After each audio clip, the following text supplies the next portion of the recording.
Laudetur Jesus Christus in Eternum. Os saludo a vosotros, devotísimos espectadores, para hablaros de un tema que tenía tiempos pensando cómo iba a abordarlo y siempre le daba algún tipo de postergación, hasta que hace poco surgió una controversia dentro del mundo separratista. Y hace tiempos vi una otra controversia, hace unos 4 meses, en los grupos relacionados a Monseñor Espina, y hablaba acerca de cuándo el Papa es o de cuándo el Papa no es infalible. Entonces, saber eso es importante hoy en día. ¿Por qué es importante? Porque tenemos documentos que para ciertos efectos de discurso, de controversia, es importante saber qué documento es infalible, cuál no tiene características de infalibilidad.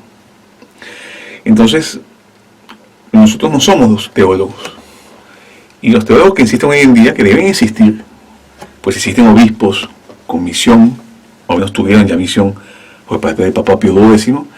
Eso es lo que pueden existir hasta mucho más teólogos que fueron promocionados por el Papa, que han apostatado o se encuentran ocultos o son ya ancianos para estar haciendo vídeos de YouTube o escribir cartas o escribir documentos o libros. No vamos a hablar, de hecho, los teólogos, según San Antonino, que es un doctor de la Iglesia, en ellos recae también la materialidad de la escogencia de un Papa. No solamente con los obispos y los cardenales, en fin. Es un dato interesante que hemos hablado ya incluso anteriormente. Es importante saber, como no somos teólogos, que hay que recurrir a los que sí son, o fueron, y tenían licencia para ello, y sus escritos tenían aprobación eclesiástica. Un servidor consiguió hace unos 3 meses una buena bibliografía, y hace poco tuve acceso a otra. Los dos hablan de lo mismo, uno más prolífico que el otro, pero hablan de lo mismo. Es así, nosotros hemos escogido al padre Jesús Bujanda, profesor de la Facultad de Teología de Granada en su momento, en su libro Manual de Teología Dogmática del año 1952. Este libro se consigue gratuitamente en internet, se consigue en castellano, un servidor accedió a él en portugués, hicimos las traducciones a partir de la traducción en portugués. Las razones no lo voy a explicar, es una pequeña anécdota. Pero lo importante es que esta persona me plantea 3 casos en donde el Papa no es infalible y 7 en donde sí lo es. Pero hay que saber muy bien que las biografías que se consiguen del tema son biografías de los años 50 del siglo XX. ¿Y por qué es importante esas biografías que sean en esa época? Porque están muy cercanas al Papa, a la muerte del Papa Pío XII. Nosotros sabemos en el separantismo que la muerte del Papa Pío XII implica un verdadero quiebre, un quiebre, digamos que objetivo, un quiebre visual, porque hasta la fecha, hasta la muerte del Papa Pío XII, la Iglesia de una otra forma tenía una forma corriente, ordinaria, de tener tanto jerarquía de jurisdicción como de ostentar una instrumentalización de una iglesia visible. Le hace la iglesia visible en ministros, visible en fieles, visible en instituciones, visible e incluso hasta en costumbres, la iglesia era visible.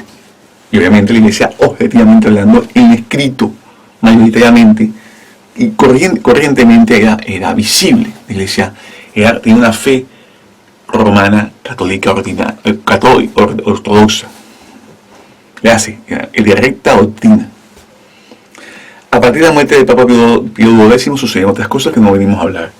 Del caso, pues, es el inicio de la convocación del Concilio Vaticano II y la serie de cosas que se produjeron a partir de ello. Hoy en día, para dar un ejemplo, la visibilidad instrumental se encuentra totalmente ofuscada, solamente está en pequeños grupos tradicionalistas. Vosotros veis sacerdotes en vuestras parroquias vestidos con sotana, no, andan vestidos como cualquier persona laica. Los laicos que van a esas misas nuevas los domingos o días de guardia, o algunos días de semana, son laicos, son fieles católicos, no, ni siquiera se parecen, ni siquiera se visten como de forma católica. No se mantienen las mujeres, los hombres no andan bien vestidos, van al nebusordo, lo que ellos creen que es misa, vestidos como si fuesen a hacer una diligencia doméstica, como lavar el carro, lavar el perro, así, van vestidos casi como si estuviesen en su casa. Y ni siquiera, realmente yo soy partidario que las personas anden en su casa lo más formal posible. Cosas personales, en fin. Tenemos la entonces que pasa importante que el Papa Pío X fallece en 1958. Tenemos la noción de que a partir de ese genera un quiebre de una iglesia visible en sus instrumentos, y la tenemos hoy en día reducida en un reducto que mantiene en sí una visibilidad de instrumentos, mantiene en sí una rectitud de fe, y mantiene en sí una rectitud de ministros, disculpadme, pero reducida a una expresión exponencial mínima. Y lo que tenemos como Iglesia Católica, que la gente reconoce como Iglesia Católica, no es la Iglesia de Cristo, es una mega secta, es una especie de bestia o de gran meretriz que enseña, que profesa una religión falsa, en fin, cosas que estamos acostumbrados a conocer y a escuchar, e incluso hasta exponer, acudir a fuentes muy cercanas a la fecha de la muerte del Papa Pío X, nos garantiza en este tema y en muchos otros también, que en la Iglesia se estaba perfilando que probablemente, si no hubiese sucedido Vaticano II, algún Papa en el futuro hubiese hablado al respecto de forma solemne, o si hubiese hecho otro concilio para hablar del tema. Ni siquiera era necesario, pero pudo haberse dado una direccionalidad acerca de los obispos que hablaban lo mismo, y se puede haber llegado a unas conclusiones interesantes e infalibles por parte del Papa. No sucedió. Tenemos teólogos que hablaban de ese tema. Hemos dicho que tenemos una biografía de 1952 y tengo otra de 1953 de otro sacerdote, que eran más cortos, pero en fin, los dos hablan de lo mismo. Entonces, sabiendo lo que hemos dicho, el Papa tiene unos límites para ejercer su oficio infalible y tiene unas vías para aplicarlo, y no unas vías para aplicarlo, es unas situaciones en la vida del Papa o la vida del papado donde se ejerce, se trasluce la infalibilidad, y otros episodios donde no es posible aplicar la infalibilidad. Entonces el autor me va a dar 3 casos, en donde el caso donde el Papa no es infalible. Eso lo expone el padre Jesús Bujanda, profesor de la Facultad de Teología de Granada, en España, en su manual de Teología Dogmática, edición 1952. Entonces, casos en que el Papa no es infalible. A. Cuando enseña como cualquier profesor o simple predicador. Cuando, como cualquier autor, escribe un libro. O se dirige, aunque como superior, a una parte solamente de los súbditos. No habla ex cátedra. Esto es, no se dirige a toda la Iglesia como su jefe supremo y doctor, y en ese caso no es infalible. Acordaos que el Concilio Vaticano sí promulgó lo que el Papa es infalible cuando habla ex cátedra. No proclamó cuando el Papa no lo es.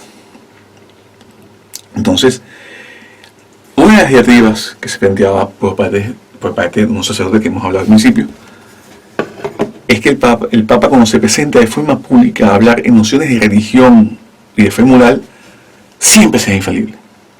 Eso no está bien. No según este autor, y según también otra bibliografía que tenemos, pero según este autor, que su libro tiene licencia eclesiástica, y este hombre fue teólogo de la Facultad de Teología de Granada, en España, el Papa cuando no se le da a una parte de los súbditos de la Iglesia, no es infalible. Cuando escribe un libro no es infalible. Cuando enseña, puede enseñar en una conferencia, no es infalible. Entonces esto es importante, pero a veces se usa tal carta de un discurso que el Papa le envió a tal congreso eucarístico, o tal discurso que el Papa le hizo a unos peregrinos, a unas parteras de Roma. Si bien es una parte de la Iglesia, al no ser universal ese discurso, no fue la intención de que fuese universal, no es infalible.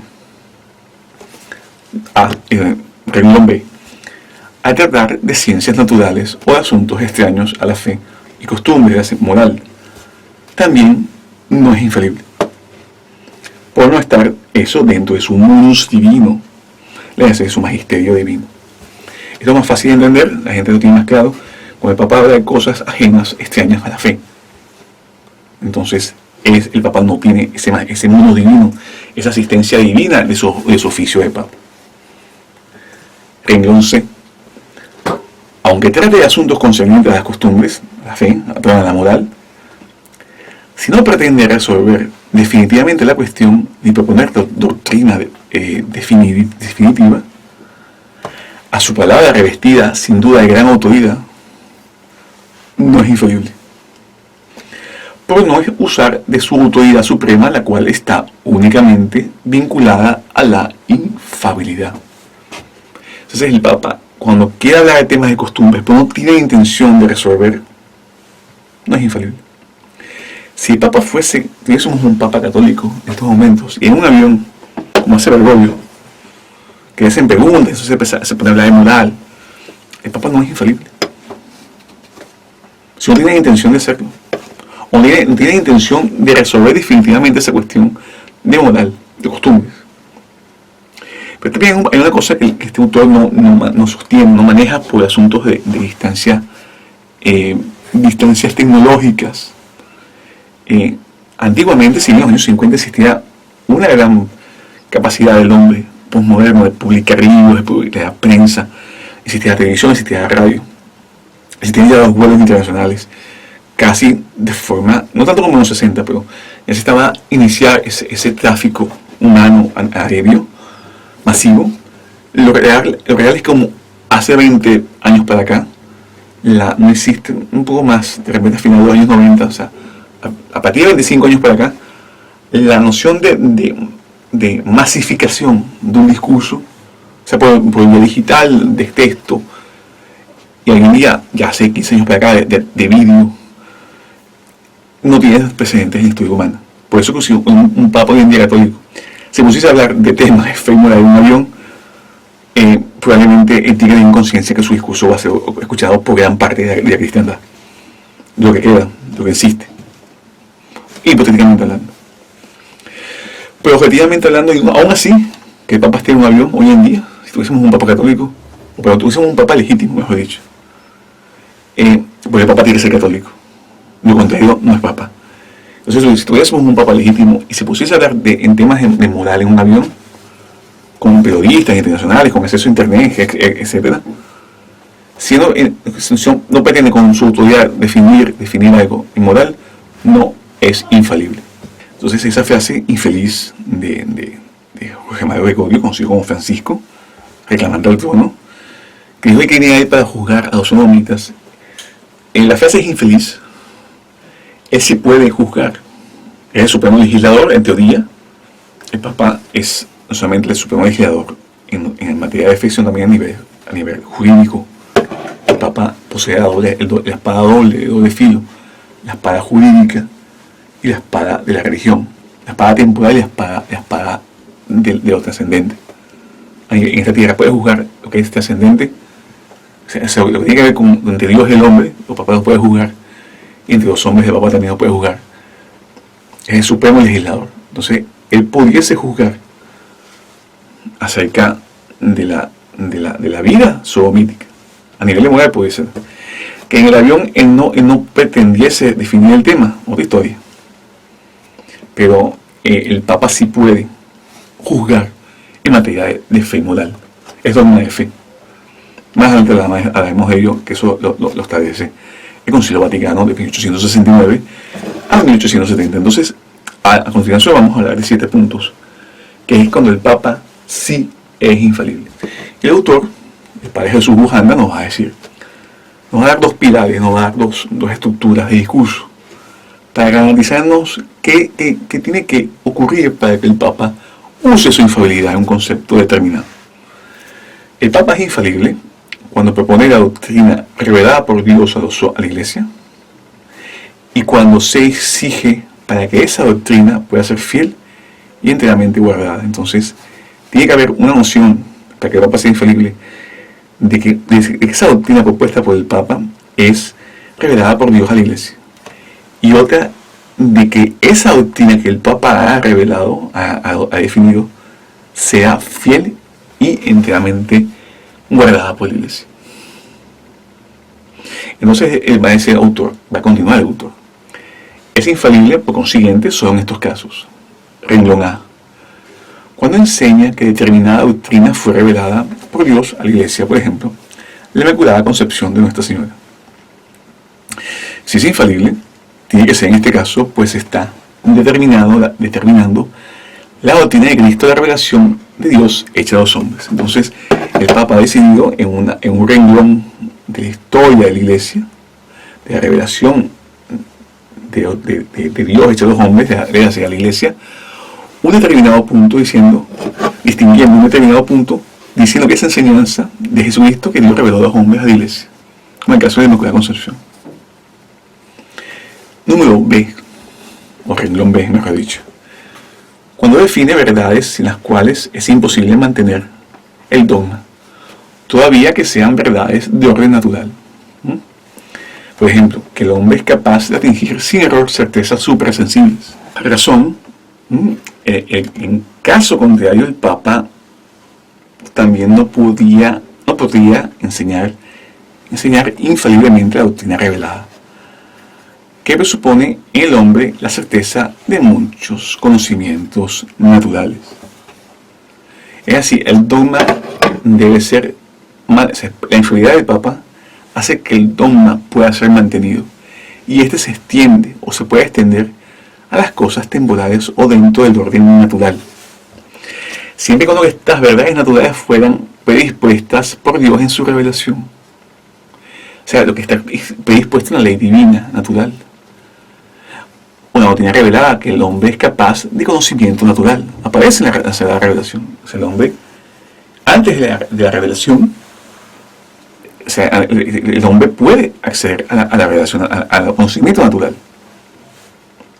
Y sabemos que por revelación, por derecho divino positivo, y por teología también sabemos que el todo hombre, por más que sea pagano, tiene en su corazón de una u otra forma los 10 mandamientos escritos. O sea, el hombre puede atingir la ley natural. Si bien lo ideal es que esta persona, incluso se sabe, Santo Tomás aquí nos habla de este tema de que si un pagano lograse cumplir la ley natural y lograse comprender que existe algo más allá de su religión, que su religión no satisface el orden de la ley natural, o un ángel de Dios evangelizaría a ese hombre, o Dios le enviaría un misionero. Entonces, si tuviésemos un papa católico, perdón, un papa legítimo, con los problemitas que hay en Occidente de disforia de género, o de problemas que hoy en día están poniendo en duda cuántas personas humanas existen, qué género de personas humanas existen. El Papa pudiese, debido a la revelación, que sabemos que solamente existe varón y hembra, el Papa pudiese de forma infalible, manteniendo el dogma de la Sagrada Escritura, que es derecho divino positivo, pudiese intervenir y pudiese enseñar infaliblemente que existen, en este caso, dos tipos de personas humanas, hombre, varón y hembra. Renglón número C, cuando enseña verdades que se deducen ciertamente de la doctrina revelada. Por ejemplo, es doctrina revelada que la Eucaristía no persevera la sustancia del pan y el vino. Luego, de la simple luz de la razón, deduzco, dice el autor, con certeza que el olor, color y sabor del pan y del vino que noto permanecer pueden existir separados del pan y el vino. Si el Papa no fuese infalible a proponer esta especie de verdades, se seguiría lógicamente que también no lo era de enseñar doctrina revelada, pues tratándose de consecuencias ciertas del dogma, si estas fuesen falsas, también lo sería el dogma, pues no se puede deducir lógicamente un error una falsedad de un principio verdadero. Es una explicación un poco larga, porque obviamente el autor tiene que sostener su discurso, y es muy fácil. La infalibilidad del Papa, en caso de que se aplique, puede sostener consecuencias del dogma. Un principio verdadero no puede deducir un producto falso o situaciones erróneas. Si el Papa puede sostener el dogma, entonces el Papa puede, por asistencia divina, sostener las consecuencias del dogma. Yo creo que habíamos hablado unos videos atrás. Quien acepta un principio, acepta sus consecuencias. Entonces, el autor usa el caso de la Eucaristía, de la transubstanciación, que al momento de que el sacerdote válidamente ordenado en el rito católico, durante el rito, profesa, confecciona la materia de la criatura de pan y vino, dije criatura, es un concepto teológico, la criatura de pan y vino, esa criatura, existe un fenómeno de transubstanciación y deja de ser criatura sustancialmente hablando de pan, y deja de ser criatura de vino por la transubstanciación. Ya no tiene sustancia de vino, ni lo otro tiene sustancia de pan, sino es cuerpo, sangre, alma y divinidad de nuestro Señor Jesucristo. Lo que permanece son los accidentes, lo que habla el autor: olor, color, sabor, accidentes. Entonces el Papa, al proponerme la realidad de la transubstanciación, lo que queda por razón, por lógica, el producto debe ser siempre verdadero. De lo contrario, el producto inicial fuese falso o erróneo. Así fue con la Inmaculada Concepción. El problema de la Inmaculada Concepción al principio fue cómo la Virgen María, ella fuese justificada debido a la redención universal de los hombres. Los teólogos, por casi 1800 y tantos años, discutieron los temas, y sabemos que es por una redención preservativa. Si bien la Inmaculada Concepción insiste ya desde el siglo I, pero no venimos a hablar del tema. En fin, se sabía la realidad desde el siglo I, porque es una doctrina de por Dios revelada a los hombres. Hoy en día, negar la Inmaculada Concepción fuese herejía. Hace casi 200 años no fuese, porque estábamos discutiendo y cuidado. Entonces, hoy en día, asumir y explicar el dogma de la Inmaculada Concepción, debo aceptar el principio, aceptar las consecuencias. Es eso que plantea el dogma. Entonces, hoy en día, negar que existe sacerdocio, negar que existe jerarquía, estamos negando un principio básico de la infalibilidad de los papas del pasado, de su magisterio. Estamos negando las consecuencias de su dogma. Ahí está. En fin, número B, renglón número B, cuando asegura la realidad de ciertos hechos tan íntimamente unidos al dogma que, una vez negados, quedaría destruido. Por ejemplo, si el Papa afirma que en un libro contiene doctrinas contrarias a la fe o las costumbres, que determinado concilio es legítimo, la razón es idéntica. Me dice el autor que quien está dotado de infalibilidad para enseñar el dogma debe también estarlo de exponer las verdades sin las cuales él si no pudiera defender. Es muy fácil. La infalibilidad del Papa de aseverar las realidades asociadas al dogma que aseguran su integridad, entonces se explica de esta forma: si el Papa es infalible para enseñar el dogma, también es infalible para defender el dogma. ¿Y cómo se hace? Lo explica el autor: libros prohibidos. ¿Por qué? Porque sostienen cosas contrarias al dogma que le enseña o que han enseñado sus predecesores. Determinar qué o cuál concilio es verdadero. ¿Por qué? Porque contiene el dogma de que los concilios se hacen para condenar, para clarificar doctrinas de fe. Entonces el Papa puede hacer eso. Si puede enseñar, como hemos dicho, el Papa puede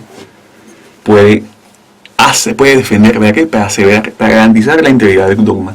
Es una señal de que el Papa es infalible. Por ende, si los papas han condenado doctrina que enseña Vaticano II,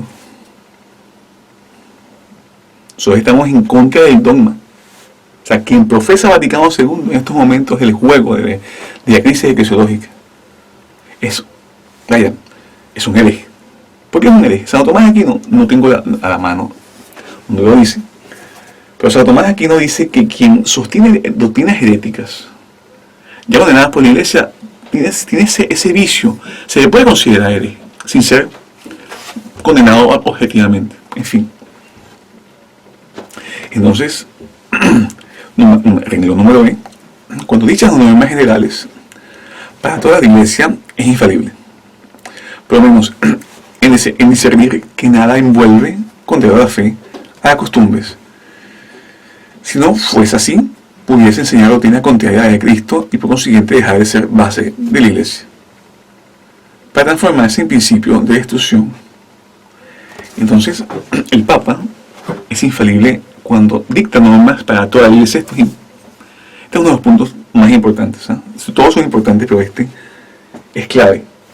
¿Por qué? Porque aclara uno de los puntos iniciales de cuando el Papa no habla infaliblemente. Entonces, el Papa es infalible cuando dicta normas para toda la Iglesia, y más aún importante, que por lo menos no sean contrarias a la fe y costumbres.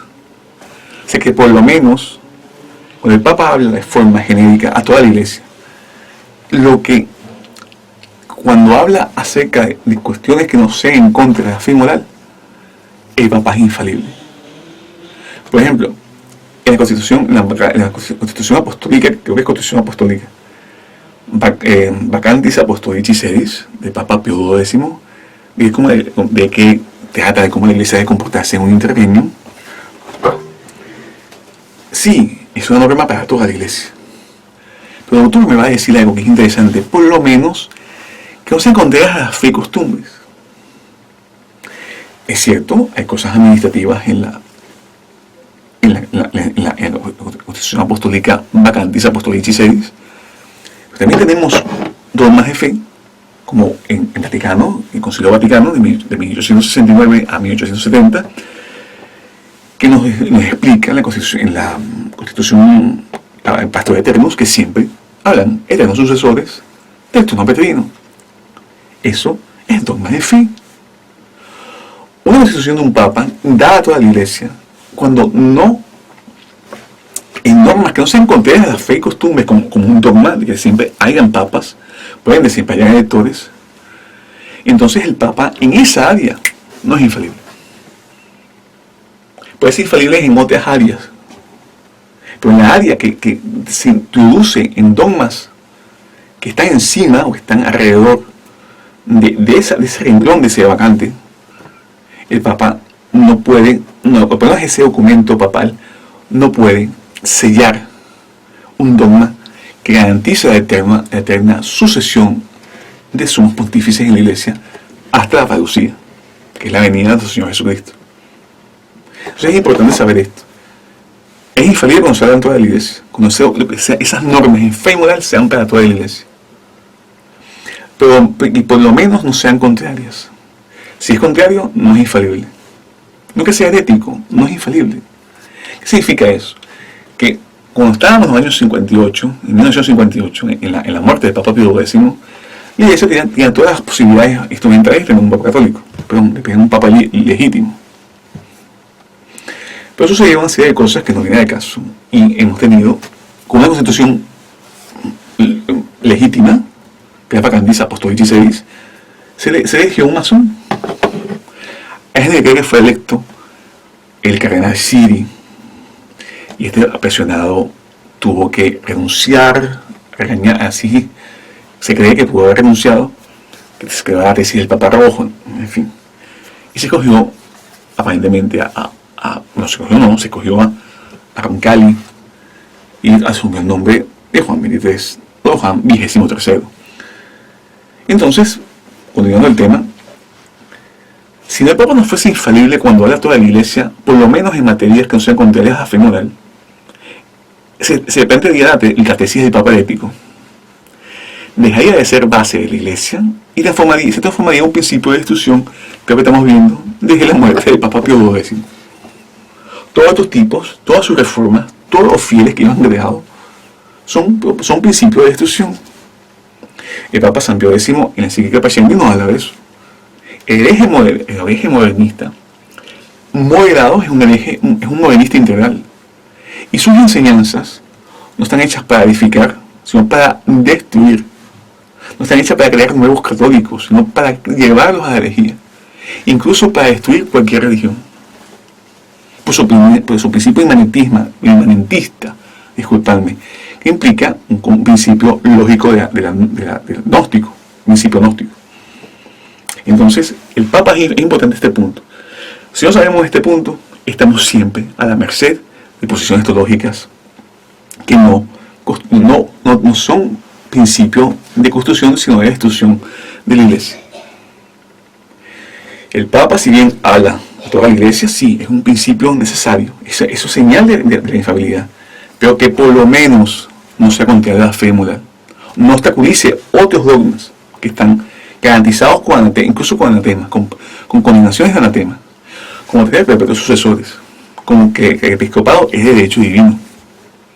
En fin, el renglón F, esa misma institución de que sean normas infalibles para toda la Iglesia, no sean infalibles, que no sean contrarias a la fe moral, por lo menos, ha de aprobar un instituto de una orden religiosa por razón análoga a la anterior. Es así. Crear un instituto religioso, una orden religiosa que no sea contraria a la fe moral. Muy bien, es claro tener eso. Entonces, toda orden religiosa es producto de una infalibilidad papal. Entonces, el renglón G, que es el último, que es importante también, muy vigente, al canonizar un siervo de Dios. No entrando, cuando lo beatifica, la razón es obvia. En la canonización de un santo se le ofrece a toda la Iglesia, y definitivamente un modelo a quien se puede imitar, en todas partes hay que prestarle culto público. Por el contrario, en la beatificación se permite el culto solo de una o en algunas diócesis de la cristiandad, reservándose el juicio decisivo para la canonización. Muy claro. Es así, la canonización compromete la infalibilidad. Hay santos que fueron descanonizados, por ejemplo, San Simonino de Trento, por el anticristo de Pablo VI Montini. Santa Catarina de Alejandría también fue descanonizada.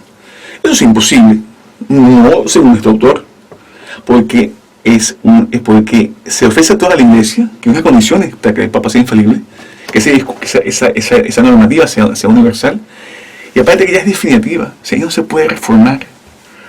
Entonces, la canonización implica infalibilidad. Entonces, la familia de San Pío X está en un problema gravísimo, porque ellos reconocen a Bergoglio y reconocen a todos sus antecesores. Y ellos escogen a unos y a otros santos no. Y eso va en contra de un concepto elemental de infalibilidad. Por ende, es un concepto cismático por parte de esta fraternidad. En fin, hemos hablado de este tema. Y alguien nos puede decir, no, hermano Alberto, es que existen dogmas de fe que están en contra de algunas de estas exposiciones. Porque hemos hablado de Pastor Eternus, sobre todo la sesión número cuarta del Concilio Vaticano, en la Constitución Pastor Eternus, presidida por el Papa Pío IX. Entonces, vamos a citar dos Désinger. El Désinger 3070 o 1836, dependiendo de las versiones. Entonces, haremos comillas y haremos sus puntos suspensivos y tomamos una parte. Sus puntos suspensivos y tomamos una parte que nos interesa para el discurso. Una objeción. El concilio de forma infalible enseña que, sabiendo pendecidamente que esta sede de San Pedro permanece siempre intacta de todo error. Entonces, equivocarse al hablar a la Iglesia Universal en fe moral fuese en contra de la propia Constitución Pastor Eternus. O sea, la Iglesia siempre, la sede apostólica siempre ha estado libre de error. Si un Papa en un discurso en la sede petrina, es que hablar de sede petrina, hablar de Santa Sede significa que habla acerca de cuando se recurre a la Santa Sede, siempre ha estado libre de error. Incluso yo hace unos años vi un cismático griego. No era griego cismático de Grecia, era, no sé si era caldaico, una de estas divisiones de los ortodoxos.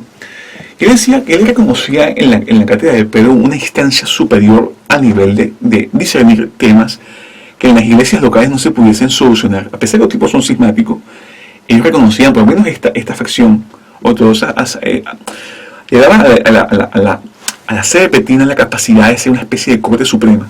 Que ya hay bastante, porque si existen grupos religiosos que hablan peste de la iglesia católica, son los grupos ortodoxos. Con sus barbas, con sus íconos, ahí también los tengo aquí, tengo mis íconos ortodoxos, que no son cismáticos, tenemos nuestros íconos, tenemos nuestros íconos, tenemos nuestras barbas, tenemos nuestros cabellos largos también aquí en Occidente. Que las costumbres en Roma sean de cabello corto, sí, pero existen costumbres que no van en contra de la moral que se puede tener cabello largo, sobre todo si se es ermitaño. Una serie de cosas que no nos habla del tema. Hasta apóstoles de Cristo tienen cabello largo, no se lo cortaban. El caso de Santiago el Menor, que se parecía mucho a Cristo. Cristo era el beso de Cristo, es muy en parte para no llevarse a Santiago el Menor y lo hace un poco confundido como si fuese Cristo. Y por eso se hace el beso de Judas. También se sabe que Santiago el Menor fue que hizo la primera misa, se cree que fue que hizo la primera misa en Jerusalén, pues se parecía a Cristo. Otros autores dicen que fue San Pedro que hizo la primera misa en Jerusalén después de la Ascensión. Pero que sí es católico y es de fe, es que Santiago el Menor compuso la misa por instrucción divina de Jesucristo. Esto no es superstición, insiste, hay libros que hablan de eso. Por lo menos regalan un Liturgicarum, que es un libro latín de liturgia, asevera esto y otros más. En fin. Entonces, a la de los ortodoxos no son simpáticos, ellos son enemigos nuestros. Son cismáticos y son herejes. Entonces, la sede romana siempre ha sido, por dogma y por historia, siempre ha sido intacta de error. Por ende, la iglesia cuando habla de forma universal, de ahí cuando sale un dictamen, unas normas. En fe moral de forma universal, tenemos una garantía cierta de que el Papa es infalible. Que vino una pequeña comitiva, una parte de la cristiandad, a hablar con el Papa, y el Papa se dirigió a ellos, y al hablar de temas de fe moral no es infalible. Entonces tenemos otro Desinger, que es el Desinger 3071 o 1837, de la misma Constitución, Pastor Eterno, sobre el mismo tema. Entonces aquí sí viene una pequeña objeción hacia nuestro discurso. O al menos hacia estos teólogos, por favor, no creéis que soy yo que está hablando de esta forma. Por tanto, este carisma se dice la Constitución Pastor Eterno, dogmática. Por tanto, este carisma de la infalibilidad, de la verdad y de la fe, nunca deficiente. O sea, el carisma de la infalibilidad nunca será y nunca es deficiente. Y es ahí la cosa. Porque el mismo renglón, el Desinger, me va a decir que ese carisma de infalibilidad es para la salvación de todos y para que se conserve la unidad de la Iglesia Universal. Entonces el propio dogma puede responder la objeción. Es para la salvación de todos y para mantener la unidad de la Iglesia Católica. Entonces cuando el Papa se refiere a un pequeño grupo de personas, por más que sean católicos, no es para la salvación de toda esa infalibilidad. O sea, tiene que ser para la salvación de todos personalmente. No para ese pequeño grupo, para ese grupo considerable o pequeño de la cristiandad, que pueden ser de parteras, por ejemplo, o de periodistas, o sea, Dios, no sé. O de personas que hacen videos de YouTube si tuviésemos papas legítimos en estos momentos. En fin. Entonces, la propia objeción que nos puede decir que el Papa, la infalibilidad, nunca es deficiente, ya nunca existe, es indefectible. Exactamente, esa es la palabra. O es indefectible, por el latín se habla de nunca. En latín la traducción es nunca deficiente. Entonces con el carisma de la verdad y de la fe, que es la infalibilidad. Entonces tiene que haber una salvación para todos en ese carisma. Tiene que estar relativa a toda la iglesia. Y es para conservar la unidad de la iglesia universal. Entonces tiene que mantenerse una universalidad del discurso papal. Debe ser, como explica el autor al principio, que sea de la doctrina de Dios revelada a la iglesia, y que esa doctrina revelada de Dios, revelada a la iglesia por parte del Papa, sea exigida, sea conservada en forma íntegra. Y con esto acabamos el tema porque no queremos extendernos más. Y agradeciendo vuestras calidades la atención prestada, nos referimos siempre a la intercesión de Nuestra Señora, la Virgen María, un ícono de perpetuo socorro, que creo que está relacionada a las jóvenes, una orden religiosa latina. Si la pongo aquí, me la voy a poner aquí en la descripción, pero bueno, pidamos a Nuestra Señora, la Virgen María, pero en su vocación como Lucerna Perpetua Lucis, que es el lucero que perpetuamente ilumina, para que ella nunca se extinga en la intercesión por nosotros, para que tengamos ciencia en discernir cuando los papas del pasado han hablado magisterio universal, o sea, cuando sí son infalibles en sus documentos y cuando no lo son, o qué parte es y no es, que puede pasar, también lo hemos explicado, y también que nos liberen del pecado mortal, si estamos, o que nos liberen de caer en él. ¿Por qué? Porque la luz que ella nunca cesa, que es una vocación que ella tiene, para que podamos salirnos de la muerte tenebrosa del pecado y poder incluso ser liberados o preservados de ella por nuestra participación de la gracia. Y sobre todo, que por su intercesión podamos salir de la tenebrosa muerte del pecado de no tener papas en estos momentos. Nos podemos organizarnos para escoger a uno y podemos tener nuevamente en la iglesia la iluminación, como dice el Concilio Vaticano, podemos tener una fe que nunca sea deficiente, que nunca defeccione.